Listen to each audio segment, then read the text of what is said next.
भारत की आजादी के 75 साल मुकम्मल होने पर एक तरफ जहां मुल्क में साइंस और टेक्नोलॉजी ने तेजी से तरक्की की है, वहीं दूसरी जानिब बदउनवानी ने भी समाज में अपनी गहरी जड़ें जमाई हैं। करप्शन इंसानी हुकूक से मुतालिका अशिया और खिदमात की दस्तयाबी, मेयार और रसाई पर तबाहकुन असरात डाल सकता है। ये इंस्टीट्यूशंस के अमल में कानून की हुक्मरानी और खुद रियासत को नुकसान पहुंचाता है। ये किसी भी मुल्क के माशी इस्तेहकाम के लिए एक संगीन मसला है। हिंदुस्तान के आईन में करप्शन जैसी वबा पर नकेल कसने के लिए प्रिवेंशन ऑफ करप्शन एक्ट 1988 को मुतारिफ कराया गया। इस एक्ट का मकसद बुनियादी तौर पर मुल्क में सरकारी मुलाजमीन के जरिए रिश्वतखोरी और गैर कानूनी असासों की खरीदारी के जुर्म में सजा देना है। आगे चलकर इस कानून में 2008, 2013 और 2018 में कुछ अमेंडमेंट्स किए गए, जिससे पूरी तरह हमारा समाज इस बीमारी से छुटकारा पा सके। मुल्क के आइन और हमारी अदालतें बदउनवानी की रोकथाम और इससे हिफाजत के लिए क्या कुछ तजवीज़ें पेश करती हैं, इन सब के बारे में मालूमात हासिल करने के लिए देखिए हमारी ये खास पेशकश।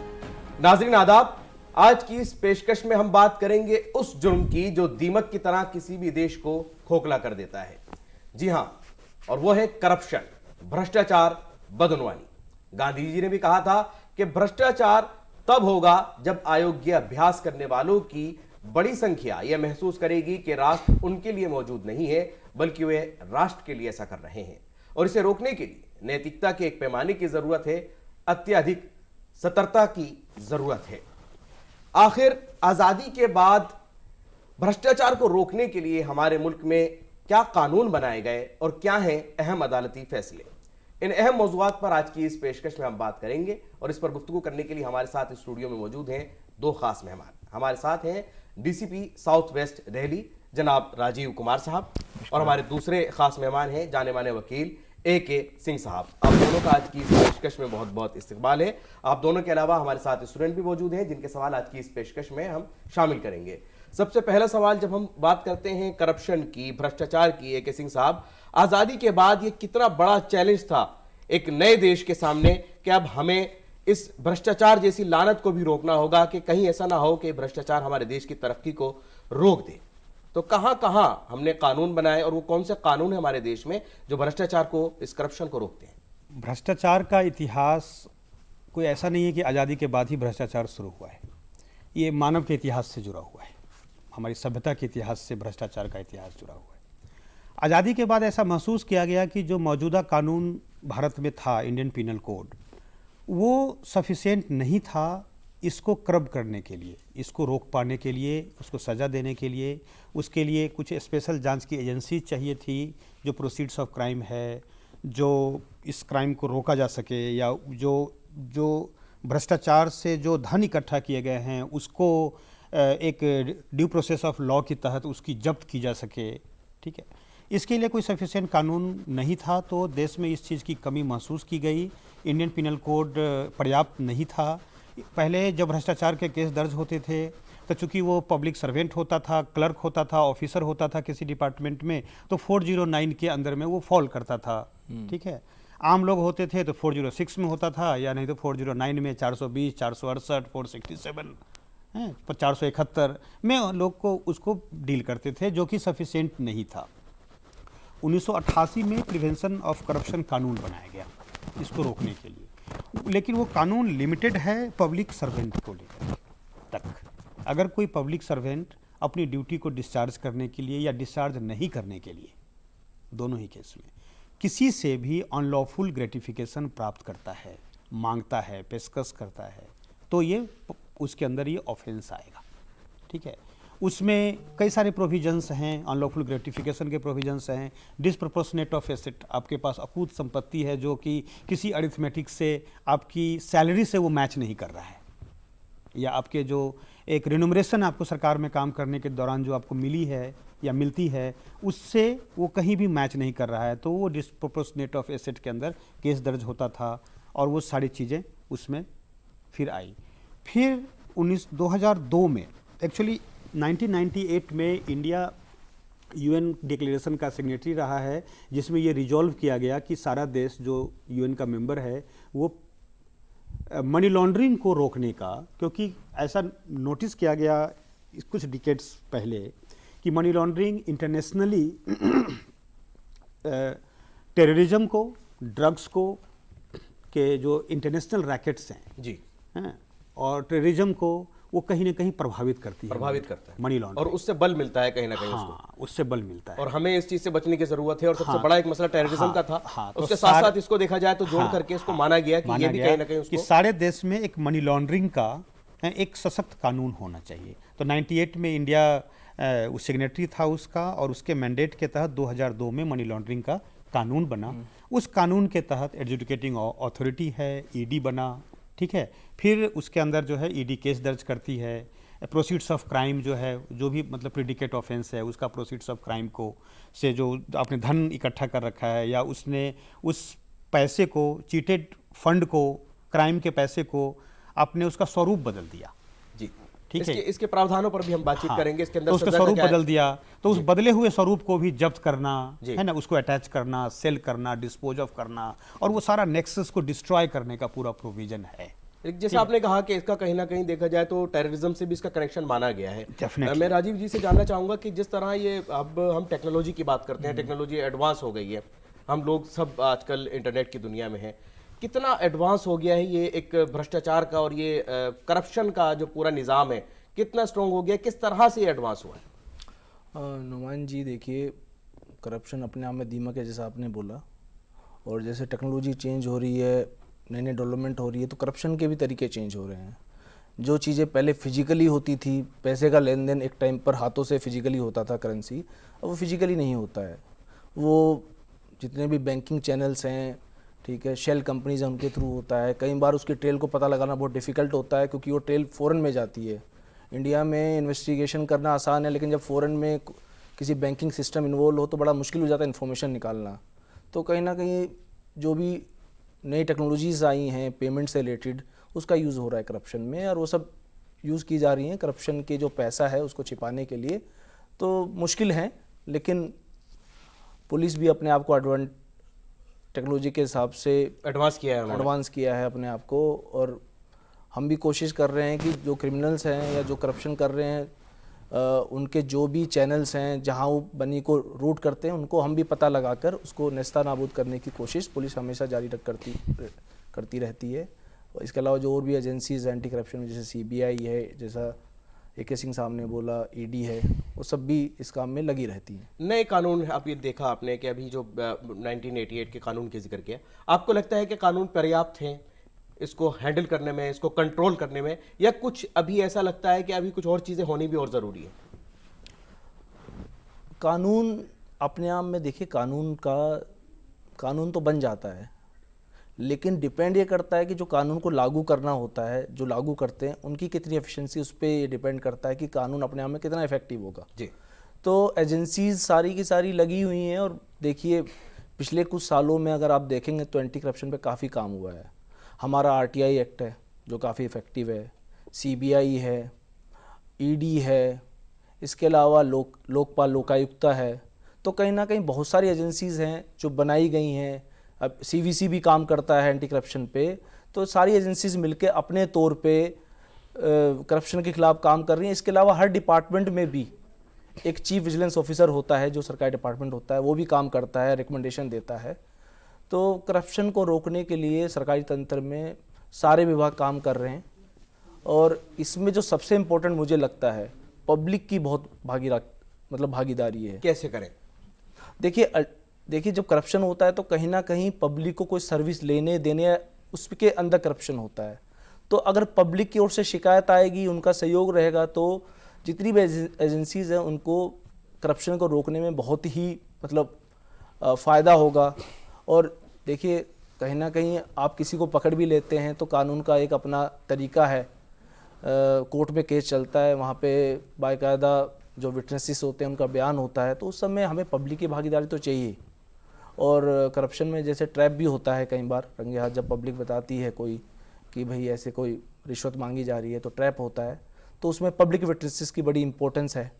अगर वो इंडिपेंडेंटली अपने आप को डिस्पोज करते हैं कोर्ट में जाके, तो कन्विक्शन होगा तो कहीं ना कहीं ऐसे ऑफिसर्स जो इस तरह की गतिविधियों में लिप्त रहते हैं उनको डिटरेंट का काम करेगा। कहीं कोई रिश्वत मांग रहा है तो पब्लिक क्या करे? कुछ पॉइंट्स आपसे जाऊंगा ताकि हमारे व्यूवर्स समझ सकें। देखिए, रिश्वत मांग रहा है तो मैं बताया आपको, एक तो उसी डिपार्टमेंट में एक विजिलेंस डिपार्टमेंट होता है, वहाँ शिकायत की जा सकती है। जैसे मैं पुलिस से हूँ तो पुलिस में भी एक विजिलेंस डिपार्टमेंट होता है, सीबीआई है, सेंटर में जो एम्प्लॉयज़ हैं उनके लिए, स्टेट में एंटी करप्शन ब्यूरो होता है। मैं आपको बताना चाहता हूँ कि मैं खुद अंडमान निकोबार का एसपी एंटी करप्शन रहा हूँ, वहाँ पे बाकायदा शिकायत आती थी हमको। और हम देखिए, ये भी प्रोविज़न है कि अगर कोई अपना नाम नहीं बताना चाहता और इन्फॉर्मेशन देना चाहता तो एनोनिमस रख सकते हैं, उसका कोई ज़रूरत नहीं है उसका, और उसकी इन्फॉर्मेशन के बेस पे वेरीफाई करके हम रेड कर सकते हैं, जो भी रिश्वत मांग रहा है उसको पकड़ा जा सकता है। तो काफ़ी प्रावधान है, मतलब पब्लिक को अपनी आइडेंटिटी भी देने की ज़रूरत नहीं है। सिंह साहब, कानून क्या कहता है? कितनी सजा का प्रावधान है? कितना अगर वो उसका जुर्म साबित हो जाता है तो हमने क्या कुछ उसके लिए सजा के इल्तिजाम रखे हैं कानून के तहत? मेरा ये कहना है कि जो प्रिवेंशन ऑफ करप्शन एक्ट में जो सज़ा का जो प्रावधान है वो सफिशिएंट नहीं है। इसको कर्ब करने के लिए, करप्शन जैसे महामारी को रोकने के लिए प्रावधान नहीं है। और ये दीमक नहीं है, कैंसर है, आप ऐसे समझिए। अभी भी जो पब्लिक के लिए एक बड़ा चैलेंज है करप्शन को लेकर के, कुछ ऐसे जो पॉइंट्स जो होते हैं जो पब्लिक के लिए जानने जरूरी है। एक समाज की तरफ से जहां मांगा जा रहा है वो एक अलग है, अगर पब्लिक की तरफ से एक्सेप्टेंस भी खत्म हो जाए इस चीज का तो उसको किस तरीके से हम कंट्रोल करें? देखिए, कहीं ना कहीं पब्लिक को भी ये भी समझना होगा कि अगर अपना काम हो रहा है और उसके लिए रिश्वत दी जा रही है, वो भी एक तरह से उस गवर्नमेंट एम्प्लॉय का हौसला बुलंद कर रहा है, तो आपको बस अपना काम करने के लिए उसको रिश्वत देंगे तो आपको तो लगेगा कि आपका काम हो गया है, लेकिन कहीं ना कहीं वो कल को उसको करप्शन के और लालायित करेगा। तो आपको इसकी शिकायत करनी होगी। पब्लिक का बड़ा इंपॉर्टेंट रोल है। आजकल तो देखिए सभी के पास मोबाइल फ़ोन्स हैं जी, बहुत सारे ऐसे जरिए जिससे आप रिकॉर्ड कर सकते हैं, चीज़ों को एज एविडेंस यूज़ कर सकते हैं। अगर पब्लिक थोड़ी सी अवेयर होकर इस मामले में करप्शन को बर्दाश्त ना करे और उसकी शिकायत करे तो मुझे लगता है कि करप्शन को दूर करने में मदद मिलेगी। और जहाँ तक सज़ा का प्रावधान है, मुझे लगता है अभी 2018 में अमेंडमेंट हुआ है एंटी करप्शन एक्ट में, सज़ा बढ़ा दी गई है, अब 5 साल की नहीं है, मैक्सिमम 10 साल तक की है। और उसमें गवर्नमेंट एम्प्लॉइज़ को भी थोड़ा सा रिलीव वो दिया गया है कि जो गवर्नमेंट एम्प्लॉइज़ अपनी ड्यूटी बिल्कुल ईमानदारी से कर रहे हैं, उनका भी हरेसमेंट ना हो शिकायत के नाम पे। तो पहले जो भी शिकायत आएगी उसकी एक स्क्रूटनी होगी, अगर प्राइमा फेसी ऑफेंस बनता है तभी उसके ऊपर फर्दर इंक्वायरी या केस रजिस्टर होगा।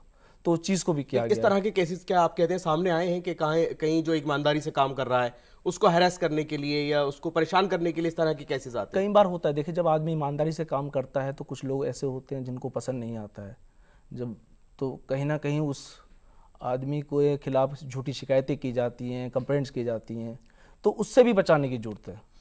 एक सवाल और छोटा सा मैं आपसे पूछना चाहूंगा। लोग डरते हैं कि अगर कोई पुलिस में ही कोई रिश्वत मांगे तो कहाँ जाए फिर, तो वो मैं चाहूंगा कि आप जरूर बताएं। स्टूडेंट्स भी हैं इस वक्त, अगर कोई पुलिस से ही ऐसा हो तो फिर क्या किया जाए? देखिए, पुलिस से कोई रिश्वत मांगे तो मैंने कहा कि हायर ऑफिशियल्स हैं, जैसे मैं बैठता हूँ ऑफिस में, मुझसे की जा सकती है। इसके अलावा विजिलेंस डिपार्टमेंट है हमारे यहाँ भी, उससे शिकायत की जा सकती है। दिल्ली पुलिस है तो सीबीआई में की जा सकती है, सीवीसी है, लोकपाल लोकायुक्ता है, तो बहुत सारे एजेंसीज़ हैं जो कहीं ना कहीं आप शिकायत कर सकते हो और शिकायत पर कार्रवाई भी होती है। आजकल पूरा सिस्टम शिकायत करने के लिए ना केवल आप जाके मैनुअली शिकायत कर सकते हो, आप चाहो तो ऑनलाइन भी शिकायत कर सकते हो। ऑनलाइन शिकायत के ऊपर आपके सामने जो अब तक शिकायतें आई हैं, अगर हम उसकी प्रोसीडिंग की बात करें या उसके ऊपर कार्रवाई की बात करें, कितनी हद तक आप मानते हैं कितनी जल्दी उसके ऊपर कार्रवाई सामने आ रही है? देखिए, कार्रवाई होती है, लेकिन जब आप किसी के ऊपर इल्ज़ाम लगाते हैं तो एविडेंस भी देने पड़ते हैं, आपको प्रूफ्स भी देने पड़ते हैं, क्योंकि जो हमारा सिस्टम है, लीगल सिस्टम है, वो एविडेंसेस पे काम करता है, विटनेसेस पे काम करता है, तो आपको वो उपलब्ध कराने पड़ते हैं। अगर देखिए, अगर आपके पास ऐसी कोई इन्फॉर्मेशन है जहाँ कोई रिश्वत मांग रहा है और आप उसको बताते हैं तो एजेंसीज भी ट्रैप लगाती हैं, वहाँ पे रंगे हाथों उसको पकड़ा जाता है और उसके बाद सारे एविडेंसेस एजेंसी खुद ही जुटा लेती है। तो बहुत सारे प्रावधान हैं। मुझे लगता है कि पब्लिक को थोड़ा अवेयर होकर काम करे तो करप्शन को दूर किया जा सकता है, कम किया जा सकता है। दुनिया के दूसरे मुल्कों ने जितना करप्शन को कंट्रोल करने में अपना रोल निभाया है, हम उनके मुकाबले कहाँ खड़े हैं, भारत करप्शन को कंट्रोल करने के मामले में दूसरे देशों के मुकाबले कहाँ खड़ा है? देखिए, करप्शन को दूर करने के लिए भारत में भी बहुत सारे उपाय किए जा रहे हैं और हमारे यहाँ जो सबसे बड़ा चैलेंज है, कन्विक्शन रेट बहुत पुअर है। AK सिंह साहब भी मानेंगे, CBI को छोड़ के बाकी एजेंसीज का 15% से ज़्यादा नहीं है और उसका रीज़न कहीं ना कहीं पब्लिक का ना आना, विटनेसेस का बाद में कोर्ट में डिस्पोज नहीं करना, वो सब है। तो अगर पब्लिक साथ दे और सिस्टम सही से काम करे, देखिए सरकार बिल्कुल चाहती है कि करप्शन ना हो, सारी सर्विसेज इसलिए ऑनलाइन की जा रही है, ट्रांसपेरेंसी बढ़ती जा रही है। अब तो RTI के तहत आप कुछ भी ले सकते हैं, कुछ भी छिपाया नहीं जा सकता।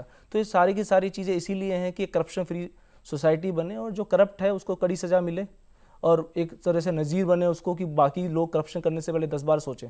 बहुत आपने अच्छे एग्जाम्पल्स दिए हैं। मैं चाहूँगा एक सवाल हम शामिल करने हैं बच्चों का, कि एक सवाल जो आप पूछना चाहें।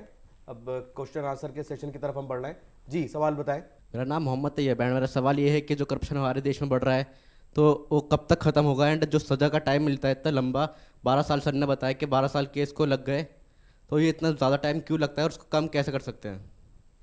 जी, राजीव सर। देखिए, मैंने आपको पहले ही बताया कि जो लीगल सिस्टम है तो अपने तरीके से ही काम करेगा, तो कोर्ट्स के ऊपर भी बहुत सारा लोड है, बहुत सारे केसेस हैं, लेकिन अगर विटनेसेस टाइम से आए, कई बार क्या होता है कोर्ट डेट देता रहता है, विटनेस आता नहीं है, तो अगर पब्लिक का सहयोग मिले, और सरकार तो चाहती है करप्शन कम हो, ख़त्म हो, तो अगर पब्लिक का सहयोग मिले, चीज़ें, और बल्कि फास्ट ट्रैक कोर्ट्स हैं, अगर आप देखेंगे करप्शन के लिए स्पेशल कोर्ट्स बनते हैं जहाँ पे फास्ट ट्रैक करना होता है और फटाफट सुनवाई करके सज़ा का प्रावधान है, तो बिल्कुल करप्शन ख़त्म किया जा सकता है और जो दोषी हैं उनको सज़ा जल्दी भी दिलवाई जा सकती है अगर सरकार और पब्लिक आपस में मिलकर काम करे। सर, मेरा नाम कशिश है। मेरा प्रश्न आपसे है कि जो डर पब्लिक के मन में बैठ जाता है, आगे बढ़ने से पब्लिक डरती है कि बड़े ऑफिसर्स के खिलाफ वो डरते हैं कि हम नहीं इनके ऊपर पॉइंट कर सकते, वो डर आप क्या करेंगे ऐसा कि वो डर पब्लिक का ख़त्म हो?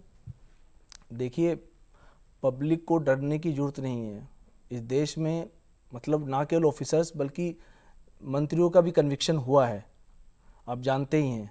तो पब्लिक को सामने आना है और जितने भी एक्ट्स बने हैं, चाहे वो एंटी करप्शन एक्ट हो, चाहे मनी लॉन्ड्रिंग एक्ट हो, ये सारे के सारे, RTI एक्ट भी हो, ये सारे के सारे एक्ट इसलिए बने हैं कि पारदर्शिता आए सिस्टम में और पब्लिक खुलकर इन्फॉर्मेशन ले सके और इन सब एक्ट्स के ज़रिए जो भी करप्ट व्यक्ति है उसको सज़ा मिल सके। तो मुझे लगता है पब्लिक को डरने की ज़रूरत नहीं है और अगर किसी ने कुछ गलत किया है और उसके एविडेंसेस है तो सज़ा जरूर मिलेगी।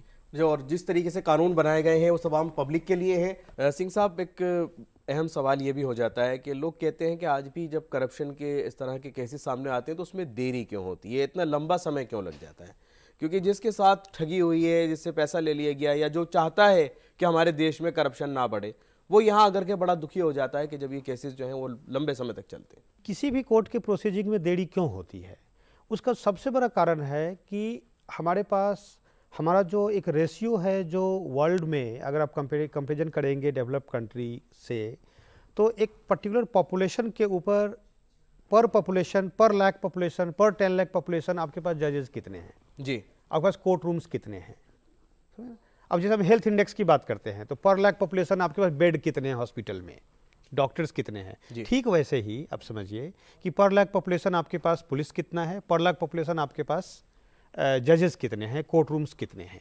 ठीक है, एक जिला का अगर पॉपुलेशन अगर 10 लाख है, उस जिला में एक डिस्ट्रिक्ट जज बैठ रहा है, ठीक है, उनके ऊपर अलग अलग केसेस के एडिशनल चार्जेस दिए हुए हैं, वो PC एक्ट भी सुन रहे हैं, वो NDPS के भी केसेस सुन रहे हैं, ठीक है, नॉर्मल केसेस भी, क्रिमिनल केसेस भी सुन रहे हैं।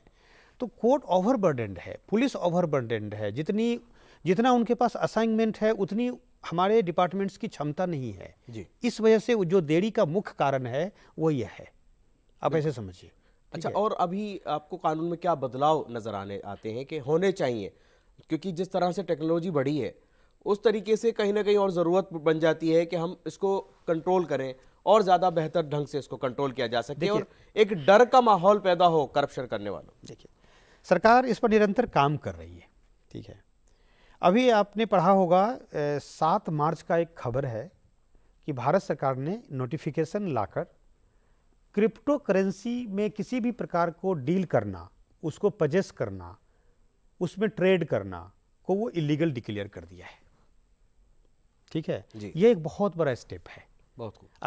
अगर आप देखेंगे तो ये डिमोनेटाइजेशन के बराबर आप इसको आप रख सकते हैं इस स्टेप को। ये ठीक इतना है? बड़ा स्टेप मार करके चलिए। बहुत बड़ा स्टेप है क्योंकि हम आम लोग इसमें इन्वॉल्व नहीं हैं, इसीलिए हमें ये बहुत बड़ा चीज़ नहीं लग रहा है।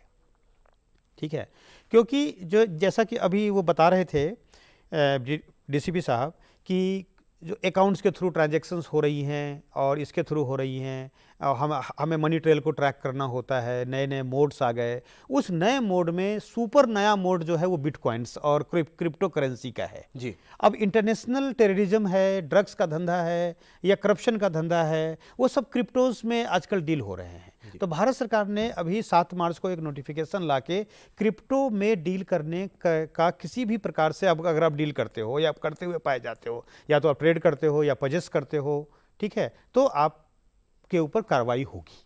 ठीक है, जिम्मेदारी की तो आपने यह बात की कि सरकार तो एक जिम्मेदारी जो है वो निभा काम रही कर है, रही मेहनत है, काम कर रही है। बड़ी जिम्मेदारी किसकी मान करके चलते हैं करप्शन को रोकने में, सरकार की या जनता की? देखिए, ये सबकी जिम्मेवारी है। ठीक है, जो लोग करप्ट हैं, करप्शन कर रहे हैं, थोड़ा सा मुझे 5 मिनट समय दीजिएगा, मैं आपको एक्सप्लेन करता हूँ। इसको मैं 3 लेवल पर आपको समझाऊंगा, लीगल, सोशल और पॉलिटिकल। ठीक है, लीगल तो हम लोग चर्चा कर रहे हैं, बहुत सारे कानून हैं, कोर्ट्स हैं, पुलिस हैं, इस पर हम चर्चा कर ही रहे हैं। ठीक है, क्या पर्याप्त है, क्या अपर्याप्त है, हम लोग चर्चा कर चुके हैं। जो लोग करप्ट हैं, किसी पुलिस को कोई आदमी घूस दे रहा है, दूसरा आदमी कौन है? वो हम हैं।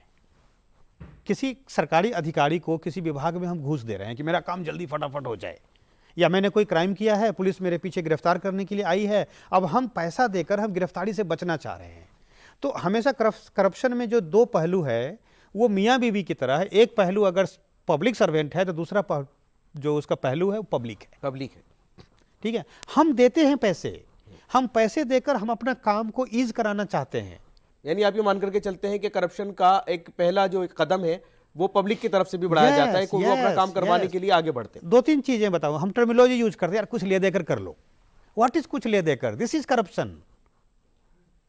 हम जब इसको हम सोशल लेवल पे बात करेंगे, सोशियोलॉजी में हम आते हैं, तो हम अपने जो भी करप्शन वाले लोग हैं वो कहाँ से आते हैं? सबसे पहली बात, वो कोई मार्स से, मंगल ग्रह से नहीं आए हैं, वो हमारे भाई हैं, हमारे भतीजे हैं, हमारी बहन है, वो हमारे घर के लोग हैं। करप्शन जिसको हम अप्रिशिएट करते हैं ना, अरे इनका तो ऊपरी कमाई बहुत है, तो उस चीज का जो हम सोशली जो हम उसको एक अप्लाउज करते हैं, उनकी वाहवाही करते हैं, वो गलत है। जो कि उनका एसेट, उनका खर्च करने का तरीका, या उनका घर, या जो उनके इनकम रिन्यूमरेशन से किसी भी बाय एनी अरिथमेटिक वो फिट नहीं बैठता है। जी जी, उसमें हम सब शामिल हैं। समझ गए? मैं आपको एक और छोटा सा एग्जांपल देता हूँ। जी, मैं किसी की, अपनी बहन की, भतीजी की शादी के लिए मैं कहीं जाता हूँ, कोई लड़का वाला मिलता है, उनका वो इंट्रोडक्शन देता है, हैं, तो इंट्रोडक्शन में एक लाइन ये ऐड कर देता है कि ये फलाने साहब हैं, फलाने अधिकारी हैं, इनकी बेसिक तो इतना ही है, लेकिन ऊपर से इनका बहुत कमाई है, और हम खुश हो जाते हैं। सर, मेरा नाम अवनी है और मेरा क्वेश्चन आपसे ये है कि करप्शन का सबसे ज़्यादा मेन बेसिक रीज़न क्या होता है, और ना कि गवर्नमेंट की तरफ, पब्लिक की तरफ से ही, बट गवर्नमेंट की तरफ से भी ये करप्शन कैसे बैलेंस रह सकता है? ठीक है, आपका क्वेश्चन 2 पार्ट में है, मेन रीजन क्या है और वो बैलेंस कैसे होगा। आपने प्रेमचंद की एक कहानी पढ़ी होगी, नमक का दरोगा। नमक का दरोगा में जो एक माता है वो अपने पुत्र को कहती है कि बेटा ऐसा नौकरी करना जिसमें मंथली तनख्वाह के अलावे ऊपरी भी कमाई हो, क्योंकि मंथली तनख्वाह पूर्णिमासी की चांद की तरह होती है, जो हर दिन छोटी होती जाती है, महीने में एक बार दिखती है, छोटी होती चली जाती है और लास्ट में ख़त्म हो जाती है। ठीक है, तो ये जो टीचिंग्स है ना फैमिली में अपने बच्चों को, ये करप्शन का जड़ है। करप्शन में बैठे लोग कोई दूसरे ग्रह के लोग नहीं हैं, वो हमारे परिवार के लोग हैं। ठीक है, वो जब कमा कर लाते हैं तो उनकी बीवी सबसे पहले अप्रिशिएट करती है। उनको मालूम है कि जब ये इनकी सैलरी 30 तारीख को आती है तो आज ये हमें 2 लाख रुपया रखने के लिए क्यों दे रहे हैं, कहाँ से लाया पैसा। ठीक है, पहला चेक बैलेंस जो है, अगर वाइफ उस चीज को घर से शुरू होगा, कंडेम करना शुरू कर दे कि तुम्हारी सैलरी तो 30 तारीख को आती थी, वो तो खाते में आती थी, ये तुम 2 लाख रुपया नगद आज कहाँ से लेकर के आ गए, जी मैं नहीं रहूंगी तुम्हारे साथ, तुम करप्ट हो। ठीक है, तुम्हारे पैसे का हमें ऐशो आराम नहीं चाहिए। तो आपका ना पहला कंडेम करना करप्शन को जब तक आप घर से शुरू नहीं करेंगे, समाज के लेवल पर शुरू नहीं करेंगे, तब तक करप्शन यानी खत्म वही आ नहीं जाती है होगा। जहाँ गांधी जी नैतिकता की बात करते हैं, हाँ, वहां पर करप्शन खत्म नहीं होगा। ठीक है, वहाँ से करप्शन की जितनी वाहवाही करेंगे, करप्शन उतना चरम पे पहुंचेगा। इसको अप्रिशिएट करना बंद किया जाए, बंद किया और जाए। सबसे पहले इसको रोकने के लिए अपने घर से शुरुआत की जाए। आज की इस पेशकश को हम यही मुकम्मल करते हैं और हम फिर हाजिर होंगे किसी अलग मौजू के साथ। आज की इस पेशकश में फिलहाल इतना ही। हम तमाम मेहमानों का और अपने तमाम स्टूडेंट्स का बहुत बहुत शुक्रिया अदा करते हैं और हम अगले मौजू पर फिर गुफ्तगू के साथ आपके सामने पेश होंगे। तब तक के लिए हमारी पूरी टीम को दीजिए इजाज़त। आदाब। जानवरों पर जुल्म की रोकथाम एक्ट के दरमियान सजा का तयन किया गया है। अगर आप किसी जानवर को मारते हैं, लात मारते हैं, तशद्दुद करते हैं या जानवर को भूखा मारते हैं या उसे ज़ेर करते हैं तो इसके लिए 10 रुपए से 50 रुपए तक का जुर्माना किया गया है। हुकूमत ने इस पुराने एक्ट का मुसव्वदा तैयार किया है जिसमें 75,000 रुपए तक जुर्माना तजवीज़ किया गया है, जिसमें जानवरों की कीमत का 3 गुना या 5 साल की सज़ा या फिर दोनों सज़ा के ज़ुमरे में आएंगे।